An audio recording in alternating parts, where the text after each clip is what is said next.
Shut up and sit down.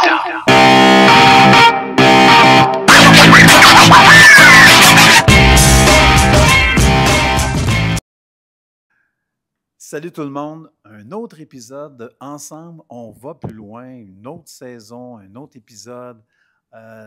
C'est toujours de mieux en mieux, les sujets sont toujours de plus en plus profonds avec des invités qui ont tellement de choses à dire que parfois on se dit, 30 minutes, 45 minutes, 1 heure, c'est pas assez. Alors, parlons moins, puis parlons mieux. Puis sans plus tarder, je vous présente mes invités d'aujourd'hui. 2 frères qui ont toujours suivi leur passion.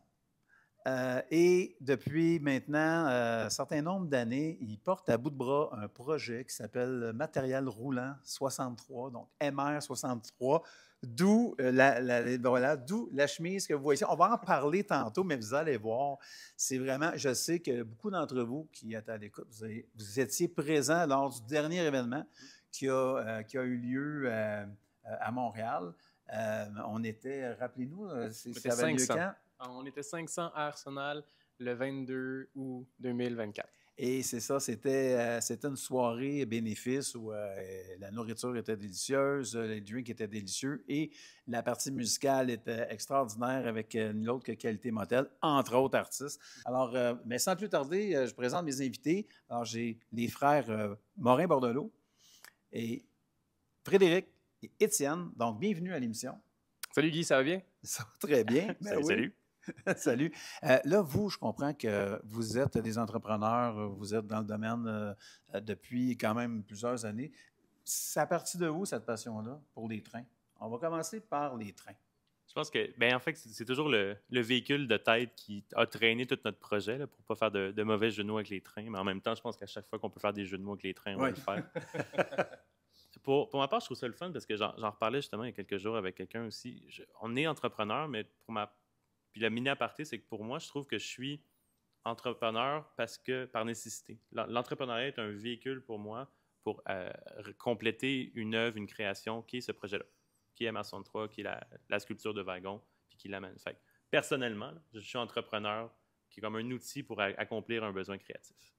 Mais si je reviens au début, les trains, la genèse, tout ça, MR63, c'est ça la base. Le véhicule, le matériel roulant, MR63, qui était l'idée, en fait, de reprendre cette icône-là que tout le monde connaît.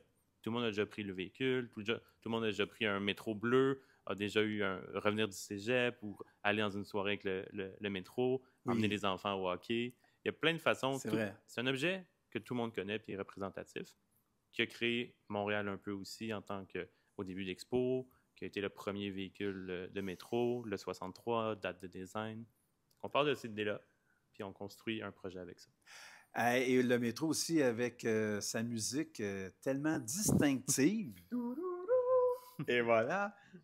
Je pense que dans le contexte d'urbanisme, on parlait d'urbanisme tantôt dans la pré-entrevue, l'idée du transport en commun est très importante. D'ici, le monde à la maison ne le voit pas, là, mais on a une vue imprenable sur le REM, sur la ville de Montréal, mais on voit une chose, on voit ce long tracé d'autoroute, puis c'est ce qui a formé le Québec. C'est nos énormes artères, c'est comme les artères dans un corps, c'est ces artères d'autoroute, mais remplace ça par du transport en commun, remplace ça par du transport ferroviaire, puis tu es capable de développer des quartiers comme ici, Solar Union Quartier, incroyable développement.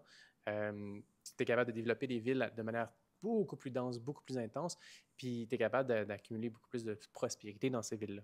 Tu regardes des villes comme Tokyo, où j'ai vécu, où tu peux te rendre absolument n'importe où, en train ou en métro, et tu n'as pas besoin d'une auto au final. Tu n'en as vraiment pas besoin, puis ça te libère au final. Fait qu'il y a ce côté un peu libérateur du train que moi, personnellement, j'adore.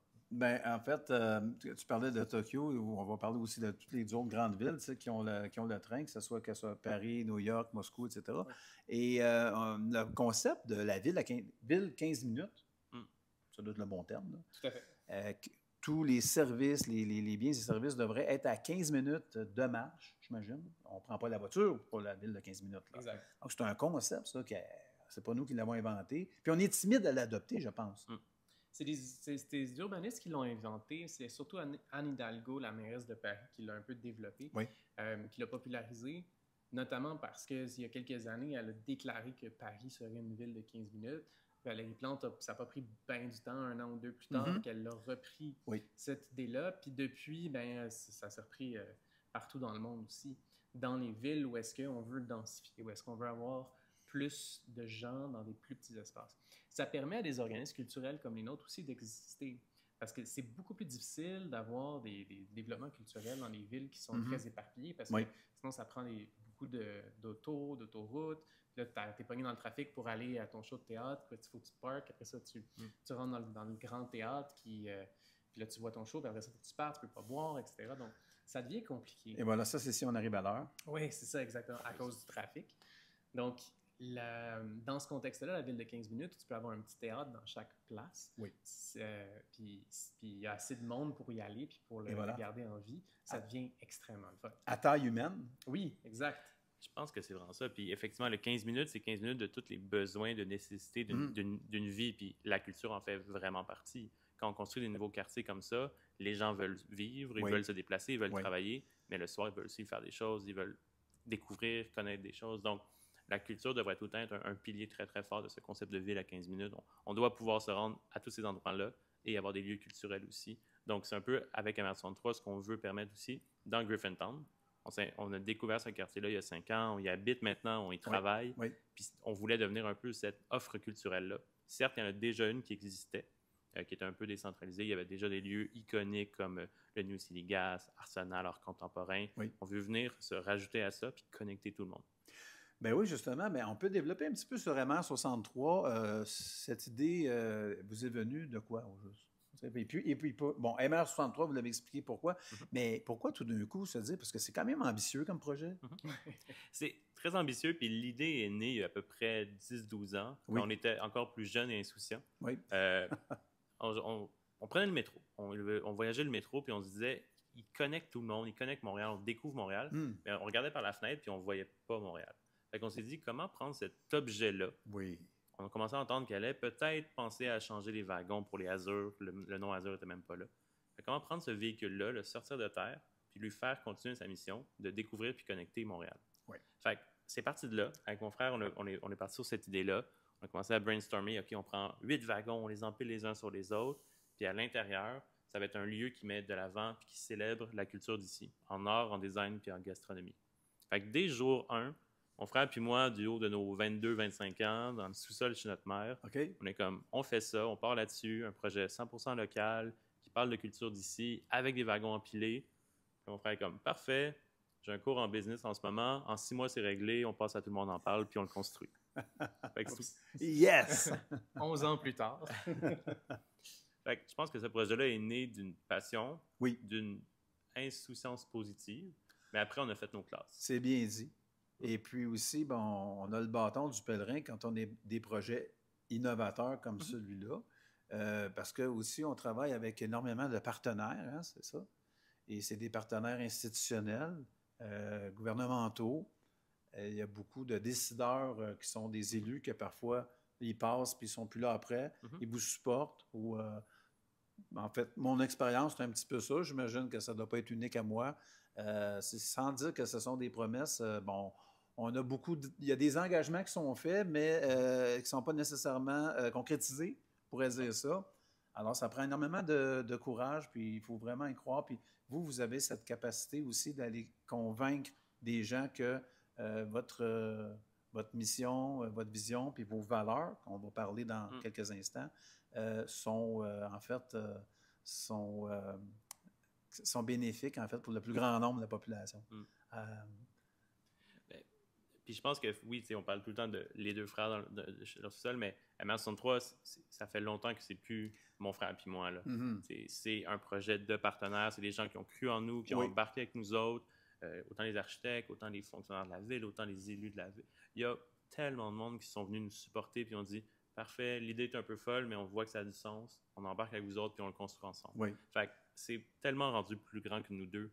On est les porte-parole, mais c'est plus notre projet à nous, c'est un projet pour Montréal.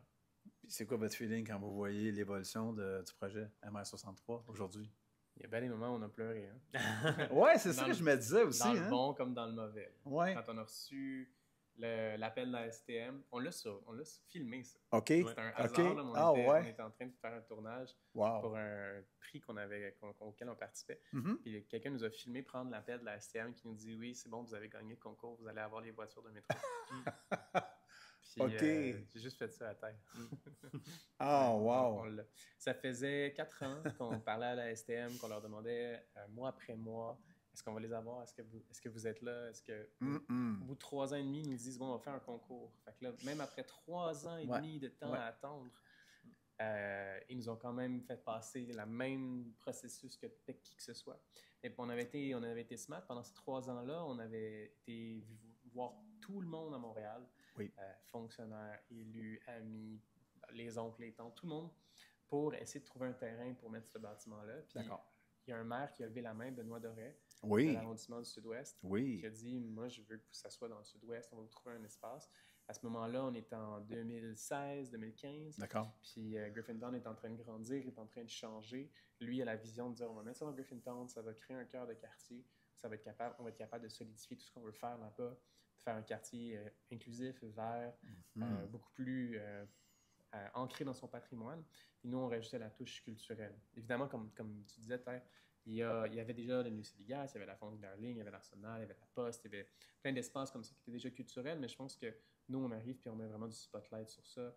On crée un lieu qui est 100% public, qui est accessible, qui est gratuit, qui est en plein cœur, au coin de Peel, Ottawa, puis qui développe aussi qui débouche sur une place publique qu'on va animer, qu'on va pouvoir faire plein de choses avec les gens du quartier, avec une vocation qui est résolument non seulement culturelle, mais aussi communautaire un peu. Pas communautaire comme donner de la soupe, mais communautaire comme créer une communauté dans Griffintown. Puis en plus, on veut aussi travailler avec les différents organismes communautaires qui, eux, donnent la soupe pour qu'on soit capable de créer des liens. Parce que tu peux créer un nouveau quartier, amener 25 000 nouvelles personnes qui ont, pour la plupart, des bons revenus, puis tout ça, qui ont le goût d'aider, qui ont le goût de redonner, puis juste à côté, avoir le plus grand parc de H&M au Canada, puis de ne pas faire des ponts entre ces deux communautés-là. Ben voilà. C'est une opportunité manquée. C'est ça. Ben, et voilà, c'est peut-être un petit peu la lacune que vous êtes en train de combler, qu'à l'époque, pour avoir lu des articles et puis pas des critiques, mais en fait des reviews sur comment avait été pensé le nouveau Griffintown. Exact. Où est-ce que sont les écoles, où est-ce que sont les centres de petite enfance, où est-ce que sont les... je sais pas, le CIUS ou peu importe, où ça a comme été justement créé comme une espèce de ville sans vrai... Et cette vie-là et ce pont-là, votre projet répond à... C'est une espèce de... Exact. d'adjuvant qu'on pourrait dire que vous venez ajouter qui va faire prendre ça ensemble. Hein? Exact. On est ce cœur de quartier qui fait battre le quartier. Mm-hmm. Parce que il y a des enjeux réglementaires légaux qui nous empêchent de mettre une école ou une centre de la petite enfance dans un bâtiment, dans une nouvelle tour. Ouais. Quand tu développes un nouveau quartier au Québec, tu ne peux pas rajouter une école. Tu peux rajouter une université comme ils ont fait ici, mais tu ne peux pas rajouter une école, tu ne peux pas rajouter un centre de la petite enfance. Ou peut-être un privé, mais pas un gouvernemental. Fait que tant qu'il va y avoir ça, on ne sera pas capable de densifier les villes comme du monde. Puis il y a du travail à faire aussi au niveau législatif. C'est pas juste les développeurs. Il y avait des développeurs dans Griffintown qui avaient mis ça dans leur plan. Ils sont butés à une fin de non-recevoir à Québec, où est-ce que c'était pas possible de le développer. OK, fait qu'on a toujours fait ça comme ça, donc il n'y a pas raison qu'on fasse ça autrement. Le bon vieil argument de... OK. Exact. Mais là, ça change. Tranquillement, pas vite. Vraiment intéressant. Merci pour la précision. Tu vois, j'avais une perception qui n'était pas tout à fait la bonne, mais merci beaucoup pour les correctifs. C'est normal. Personne ne le sait, puis personne regarde tous les jours c'est quoi les lois sur l'urbanisme. C'est ça, exactement. Parce que vous, l'urbanisme, c'est votre petit dada, là, vous aimez ça. Là, C'est devenu une passion, je pense. Passion, même. On n'a pas du tout étudié là-dedans. Là. Je pense que moi, j'ai étudié en art visuel puis en cinéma. Mon frère plus en... Entrepreneuriat, administration. Découvrir le monde et les langues. Un citoyen, un étudiant du monde. J'ai habité au Japon puis en Chine. Oui, c'est ça, exactement. Mais j'avais lu ça dans ta bio. Donc, c'est fort intéressant, ça. C'est d'autres villes avec sûrement d'autres réglementations. On n'est pas allé dans l'urbanisme concret. On est urbanistes enthousiasme. Et à travers ce projet-là qui nous a formés énormément, en fait. Amère 63 nous a permis de comprendre toutes ces ces facettes-là. Ben Et oui. puis c'est tellement passionnant, justement, parce qu'on a eu la chance de parler, oui, au provincial, mais au municipal, au fédéral. On a parlé à des privés, on a parlé à des donateurs, on a parlé à plein de gens. On a découvert plein de facettes de comment construire un projet comme le nôtre, mais comment toutes les entreprises et les entrepreneurs vivent les réalités de tous les jours. Fait que c'était vraiment fascinant. La plus grande école qu'on aurait pu faire, c'est ce projet-là, au final. Tout à fait. C'est quand on dit, bien, Montréal, vraiment, c'est une ville qui est ouverte sur le monde. Donc, mais on parle, c'est comme un peu un musée en plein air, en fait, là, en même temps. Montréal ou notre projet? De votre projet? Notre projet, oui. Non, je ne parlais pas de Florence, là, ni de Montréal. Je parlais de votre projet. Là. Ben, merci. Mais c'est un peu le but, puis je pense que on a toujours cette pensée-là que MR63, on a toujours vu ça en entonnoir. Les gens allaient venir parce que c'est des wagons empilés les uns sur les autres. Oui. Mais ensuite, aller découvrir une bière locale qu'ils ne connaissaient peut-être pas. Puis ensuite, une exposition avec un artiste d'ici. Fait que c'est l'idée d'attirer les gens comme ça. Puis on le voit tout le temps comme si on a une personne qui vient une journée à Montréal, découvrir Montréal, mais il vient chez nous, il y a un goût de Montréal, puis ensuite, nous, on peut le redistribuer vers, comme les métros faisaient, redistribuer vers les talents d'ici. Bien, vous allez être un passage obligé, là. C'est sûr, certain. Non, mais tu sais, c'est parce que vous allez générer aussi des retombées économiques, là. Votre projet est... Tu sais, souvent, les musées, sans dire que les musées fonctionnent à perte, les musées fonctionnent pas... Peut-être qu'ils font leurs frais équilibrés, tu sais, je ne veux pas nommer de nom, mais pensons à certains musées. Où est-ce qu'ils sont là? Oui, mais vous, je vois vraiment un potentiel de non seulement en fait, il y a un potentiel, c'est une business, là. Je la vois comme ça, là. Parce que les gens ont un peu peur, non? On dirait qu'on sépare le mot artiste du mot mercantile. Pourquoi qu'on fait ça tout le temps? Je veux dire, on n'a pas besoin de faire de vœux de pauvreté parce qu'on a des talents artistiques. Merci. 100%. Absolument. Puis je pense que faut bien fitter, puis ça revient un peu aussi aux côtés du team qu'on est. Puis je pense que les artistes se concentrent sur l'art, mais il faut les encadrer aussi dans un niveau parce qu'effectivement, dans le monde mercantile que nous sommes, il faut quand même que les gens vivent puis se nourrissent, puis ils ne peuvent pas juste créer sur des subventions qu'ils doivent renouveler chaque 2 ans, 6 mois. Il faut les honorer, nos artistes, c'est super important. J'allais faire du pouce là-dessus. Je pense qu'une belle façon de les honorer, c'est de les encourager. Les Medici, qui étaient famille italienne dans le temps, c'était des mécènes parce qu'ils encourageaient un artiste quasiment au début de sa vie jusqu'à la fin. Ici, bien évidemment, personne n'a de l'argent pour donner un salaire à quelqu'un pendant un an. Son artiste en résidence. Oui, c'est ça. Mais c'est ça un peu. Mais de t'acheter quelques toiles, d'aller dans des expositions, d'aller dans des spectacles, d'aller dans les openings, les vernissages. Aussi s'intégrer dans des cercles philanthropiques de certains groupes. De plus en plus d'organismes culturels deviennent des organismes de bienfaisance. Donc, ils sont capables d'émettre des reçus d'impôt quand tu donnes un don. Puis souvent, ça vient avec des entrevues pour les vernissages, plutôt des billets pour les vernissages, des behind the scenes, plein d'avantages super le fun. Et ça te fait rencontrer un réseau d'autres bienfaiteurs. Puis, donc, ça te permet de créer un réseau beaucoup plus solide parce que c'est des gens qui sont soucieux de leur communauté, qui sont soucieux des arts, qui sont souvent comme un cœur sur la main. C'est des gens qui sont plus généreux. Donc, ça devient un réseau d'affaires extrêmement puissant. Absolument. Donc, c'est même payant d'encourager les arts. Absolument, c'est payant. Puis au Canada aussi, on a un système fiscal qui encourage l'acquisition d'œuvres d'art. Par exemple, je veux décorer mon bureau avec les œuvres d'un artiste canadien. Bien, je peux amortir sur un certain nombre d'années le coût d'acquisition. On peut faire de la location un peu comme le crédit-bail aussi d'œuvres d'art, qu'au bout de ton temps de location, tu vas, exemple, pour la modique somme d'$1, tu deviens le propriétaire de ton œuvre. Il y a aussi, d'ailleurs, j'ai mis la main sur un contrat parfait qui sert justement à ça. Mais ce sont des choses que les gens ne connaissent pas vraiment. On dit l'art est hors de portée, tu sais. Mais pour moi, l'art, c'est bien plus qu'une fenêtre ouverte sur le monde, là. L'art, c'est tout pour moi. C'est tout pour nous. Mission, vision, valeur. J'aimerais qu'on revienne à ça. J'aimerais ça que vous m'en parliez un petit peu. Projet MR63. Donc, la mission, on en a un petit peu parlé, mais si on peut juste comme la condenser là, pour pour les fins du podcast. À la base, MR63, c'est un projet pour faire redécouvrir nos talents en art, design, gastronomie d'ici. Oui. Mais on le fait de façon environnementale, donc en ayant des pratiques durables. On le fait de manière inclusive, autant dans le quartier qu'à travers avec les artistes avec qui on collabore. Puis on le fait avec toujours une pensée vers notre histoire. Donc avec le patrimoine qu'on a hérité, celui du transport en commun puis celui du Griffintown. Donc c'est toujours avec ces 3 lunettes-là qu'on va mettre les talents de l'avant dans nos différentes interventions. D'accord. Donc c'est une... Bon, je ne sais pas si c'est short pour toi, là, mais grosso modo...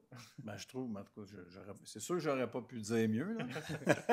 Puis, on le fait en ce moment, on va le faire plutôt en 2026, dans un bâtiment de 3 étages avec des voitures de métro. Oui. Mais ça peut très bien être aussi dans le quartier, ça peut être à travers des interventions qui se font à l'échelle de la province, à l'échelle de tout le Canada, s'il faut.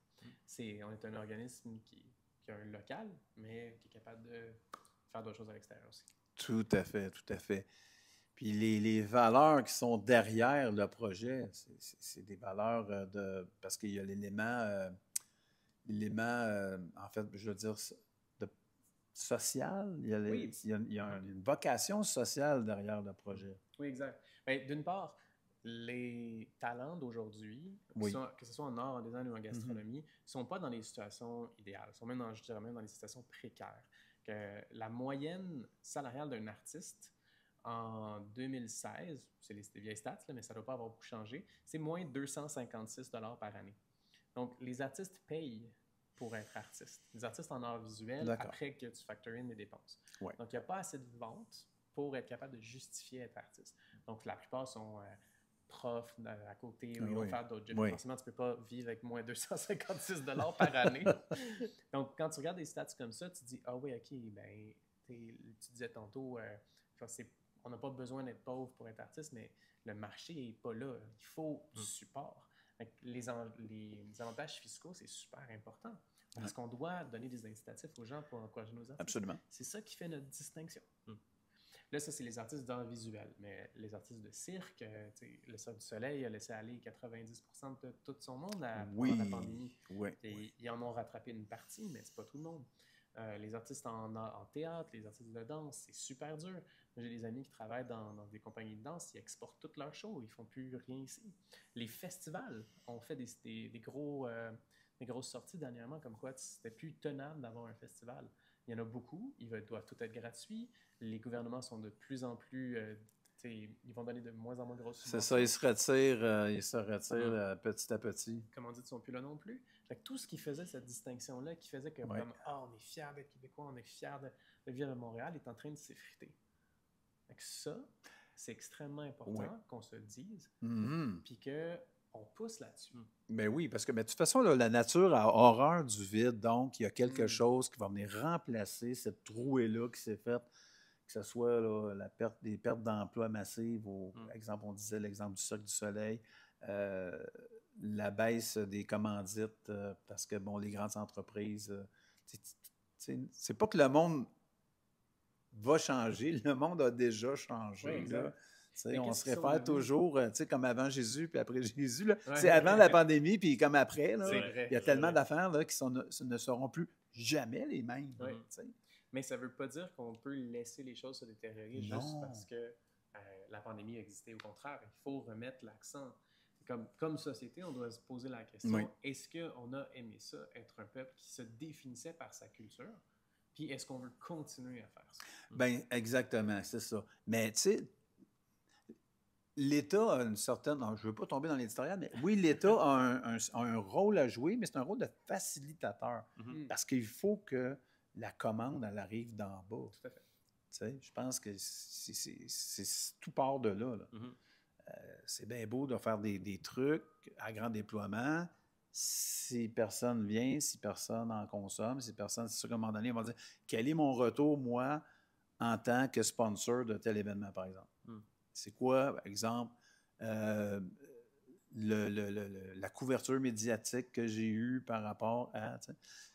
Puis aussi, il y a peut-être un petit peu de ça qui a changé. Je ne sais pas qu'est-ce que tu en penses, Étienne. Ben, je pense qu'effectivement, Ouais. comme tu dis, ça va des deux côtés. Je pense Ça va des deux qu'effectivement, le milieu culturel doit évoluer avec les situations, mais main dans la main avec le gouvernement. Si chacun de son bord tire la couverte, puis se parle pas, puis communique pas, on n'arrivera pas à des solutions qui répondent vraiment au milieu. Ouais. Fait que le milieu, en ce moment, je pense nous, on prône pour justement se fédérer ensemble, avoir un message clair et commun d'unité, de dire qu'on veut un changement, qu'il y a des choses qui ne marchent pas, puis que justement, ensemble, on peut aller plus loin puis célébrer notre culture. Parce que c'est le besoin, comme tu dis, autant des gouvernements que des acteurs sur le terrain. Mais les deux ont des réalités qui doivent se parler pour qu'on aille ailleurs. Le roulement avec les subventions, il y a plein d'enjeux là-dessus. Les organismes sont à chaque année ou 2-3 ans à essayer de renouveler des concepts, à essayer de trouver des commanditaires, créer des revenus autonomes. Il y a comme une roue en ce moment où on a comme... C'est la façon de faire depuis des années, mais qui est peut-être à changer. Absolument. Je comprends que vous avez une dynamique, bon, parce que vous êtes des frères, évidemment, on va le répéter. Dans le day-to-day de votre entreprise, êtes-vous toujours d'accord? Non, puis oui. Ah, non. J'adore. Mais je pense qu'au final, c'est ça. C'est ça l'avantage, puis on ne le dira pas jamais assez. C'est pour ça qu'on est encore ici aujourd'hui à pousser le projet. Oui. C'est parce qu'on était deux. Parce qu'on était deux à se motiver, à ne pas lâcher. Quand un avait perdu l'énergie, l'autre était là pour remonter. Puis on était toujours vaillants, puis on voulait tout le temps arriver au bien du projet. Fait que la discussion, la discorde, si on veut, ou les challenges Oui. ont aidé à faire un meilleur projet. Parce qu'au final, même si un avait une vision, puis l'autre en avait une autre, c'est le projet qui gagnait tout le temps. Fait qu'on arrivait à une entente pour avancer. C'est quoi l'adage, là? Tout seul, on va loin, mais ensemble, on va mieux. C'est ça, oui. Seul, on va plus vite et ensemble, on va plus loin. Voilà. Fait que c'est ça. Nous, on est allé plus loin. Puis c'est ça qui a tenu le projet à 100%. Puis je pense que tu le disais aussi tantôt, puis j'aimais ça, les deux cerveaux un peu, là. Oui, et voilà, c'est ça. On a deux cerveaux, un qui pense et l'autre qui ressent. Puis je pense que finalement, des fois, c'est un peu nous-mêmes. On a comme deux personnes. Oui, oui. Puis des fois, on l'échange, c'est ça qui est fascinant. Ouais. Tu sais, des fois, pour simplifier, on est comme, Fred, c'est plus business, moi, je suis plus créatif. Puis des fois, ça switch. Des fois, c'est moi qui est comme, OK, ben là, il faut être pragmatique, suivre les chiffres. Fred est comme, ah non, go, on fait le projet, puis ça va être le fun. Tu sais. Fait on se relance la balle, puis on s'inspire chacun, puis on se motive aussi à être meilleur, puis à être plus empathique envers l'autre, puis envers nous-mêmes. Souvent, quand on est d'accord, on sait que ça va marcher. On sait que c'est la bonne chose à faire. Mm-hmm. Fait que d'une certaine manière, des fois, la discorde, c'est une bonne façon de ne pas faire les mauvaises choses. Des fois, c'est quelqu'un qui est moins confortable dans une situation qu'il faut qu'il soit convaincu. Des fois, ça prend give and take. Tu sais. Ben, on n'a pas. Parce que c'est ça, tu sais, choisir, c'est renoncer. Exact. Puis là, il faut s'entendre sur qu'est-ce qu'on va renoncer. Ne pas Qu'est-ce choisir, qu'on va c'est mettre un de choix côté? aussi. Fait que, Oui. c'est ça qui est des fois. T'es comme non, mais il faut y aller quand même. Il faut y aller quand même, c'est ça, une décision à prendre. Puis au final, on renoncera jamais sur notre fraternité. Fait qu'on va trouver une solution. Et voilà. Fait que des fois, il y a peut-être des gens qui ont des partnerships qui vont faire, ben, je pense que ça marche pas. Puis nous, on est comme, OK, non, il faut trouver des solutions. Fait que ça nous permet de creuser encore plus loin et puis être encore plus à l'écoute de l'autre, Oui. des points de vue de l'autre, ce qui nous permet de trouver des solutions. Bien, tu sais, moi, ben, évidemment, c'est une nouvelle rencontre. On s'est vu une fois avant aujourd'hui. Je pense que la place, que l'intelligence émotionnelle que vous avez doit jouer un bon rôle quand même dans votre dynamique là, en tant que frère. Est-ce qu'on peut parler de ça un petit peu? Oui, ben je pense que beaucoup de gens nous demandent à commencer de travailler entre frères. Ben oui.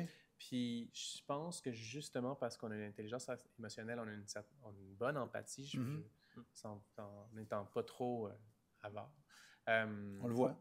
Ben, on est capable de se mettre dans les peaux l'un de l'autre puis d'essayer de savoir pourquoi est-ce qu'on bat, qu'est-ce qui passe, est-ce qu'au-delà du non, il y a quelque chose derrière, de voir c'est quoi qu'il y a derrière, essayer de régler le problème à la source. Puis ben, forcément, l'avantage d'être frère, c'est de se connaître. Oui. Et on n'a jamais des frères qui sont comme engueulés ou qui s'ostinaient sur quoi que ce soit. On a toujours des frères qui étaient très collaboratifs, qui voulaient travailler ensemble, qui voulaient faire des choses ensemble. Fait que dans ce contexte-là, travailler entre frères, c'est super.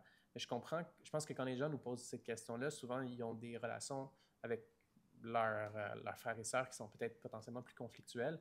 Nous, ça n'a jamais été notre cas. Donc, déjà, on est parti avec comme une longueur d'avance en étant frères. Oui, c'est ça. Ben, je pense que ça, c'est un élément intéressant, tu sais, dans le Ensemble, on va plus loin, c'est que si ça ne fonctionne pas avec la personne avec qui vous êtes, en affaires ou en relation personnelle ou quoi que ce soit, ben, c'est peut-être parce que vous n'êtes pas rendu à un certain niveau qui vous permet, exemple, de mettre de l'empathie dans...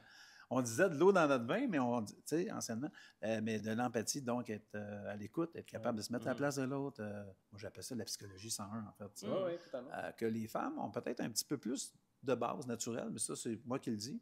Puis que... Je dirais acquis, mais définitivement... Oui, c'est ça, hein, acquis, c'est ça. Puis, je veux pas... faut pas faire la même chose, mais il faut s'en inspirer puis se dire que c'est vraiment... On ne cesse jamais de se développer. Puis ça, c'est super important parce que les cours de justice, il n'y aurait probablement pas grand monde qui serait là, parce que c'est toujours des litiges, si les gens étaient capables, justement, de faire à même échelle ce que vous faites au quotidien. Pour régler de façon à avoir des alternatives au règlement de vos différends, en fait. Je crois fondamentalement, puis comme tu disais tantôt, c'est quoi la portion sociale de l'entreprise? Oui. Je pense qu'une partie de social, c'est pas nécessairement ce que l'entreprise fait sur l'externe, mais ce que nous aussi on fait avec nos employés. Puis on a toujours été assez conciliant, assez généreux, assez empathique envers nos employés. On a essayé de créer des ambiances de travail où est-ce que les gens étaient contents de travailler, où est-ce qu'il y avait le goût de venir au travail, etc. Oui. Donc ça a été quelque chose de très important pour nous. Ça n'a jamais été facile parce qu'on travaille dans des structures qui sont complexes avec des budgets de subventions puis tout ça.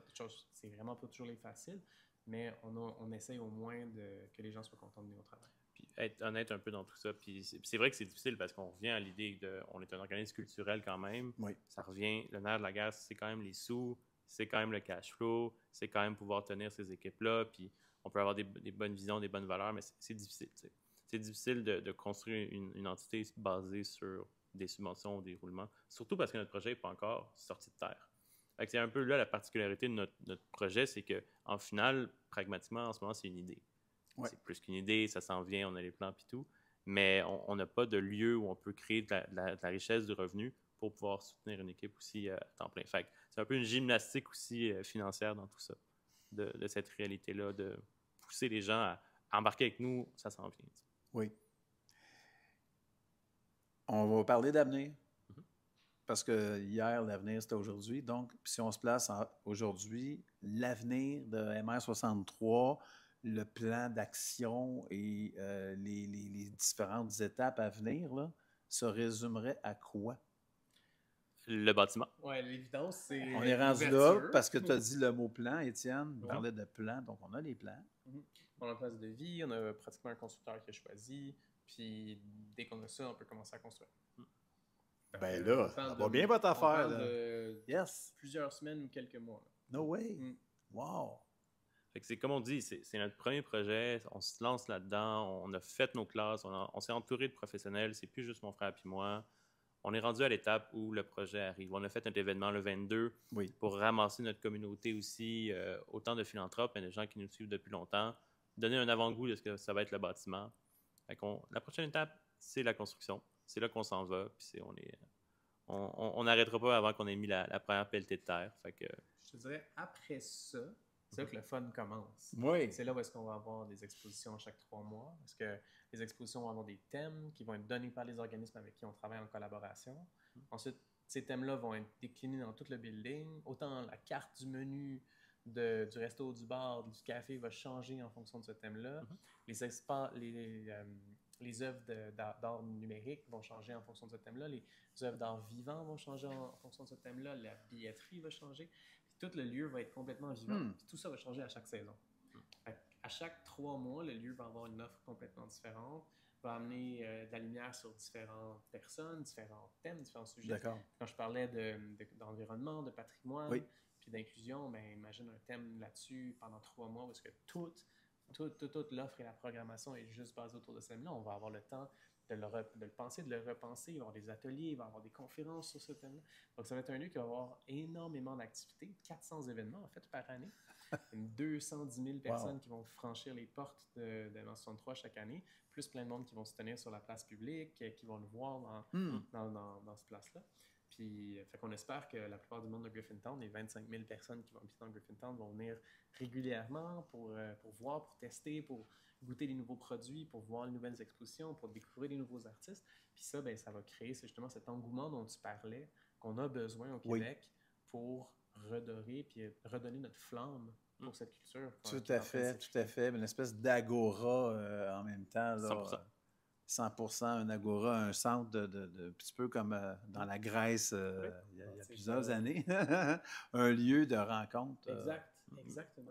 C'est une très belle image, c'est ça qu'on veut un peu. Puis pour nous, c'est une place publique, c'est l'agora, le cœur de Griffintown. Puis au final, c'est cette place publique-là qui devient le cœur ou le poumon du quartier. Puis nous, ben, on est simplement une extension du parc. On est un lieu public ouvert à tous, mais en une continuité. Le geste un peu, c'était ça, c'est qu'au final, c'est une place publique. On prend un couteau, on coupe, on soulève un morceau de terre, puis dessous, c'est les wagons. Puis là, le bâtiment reste là, cristallise les wagons dans le temps. D'accord, je vois. Puis j'en suis persuadé, évidemment. C'est moi qui le dis, là. Ça vaut ce que ça vaut, là, mais parce que je ne suis pas un muséologue ou quoi que ce soit, mais ça va être un passage obligé pour les touristes qui viennent de partout dans le monde. On a des millions de personnes qui débarquent à Montréal, sont là l'instant d'une semaine, 2 jours, peu importe le nombre de... Et ils vont passer là parce que je suis sûr que si vous allez être dans les TripAdvisor de partout... Si on finit par avoir une station du REM à Griffintown, là, de l'aéroport à Griffintown, on pourra faire le geste. Ah puis oui. Ensuite, ils viennent chez nous, puis ensuite, on les renvoie dans tous les autres lieux. Non, mais c'est clair, vous êtes condamnés à avoir du succès avec votre projet, messieurs. Je suis sûr et certain. Absolument.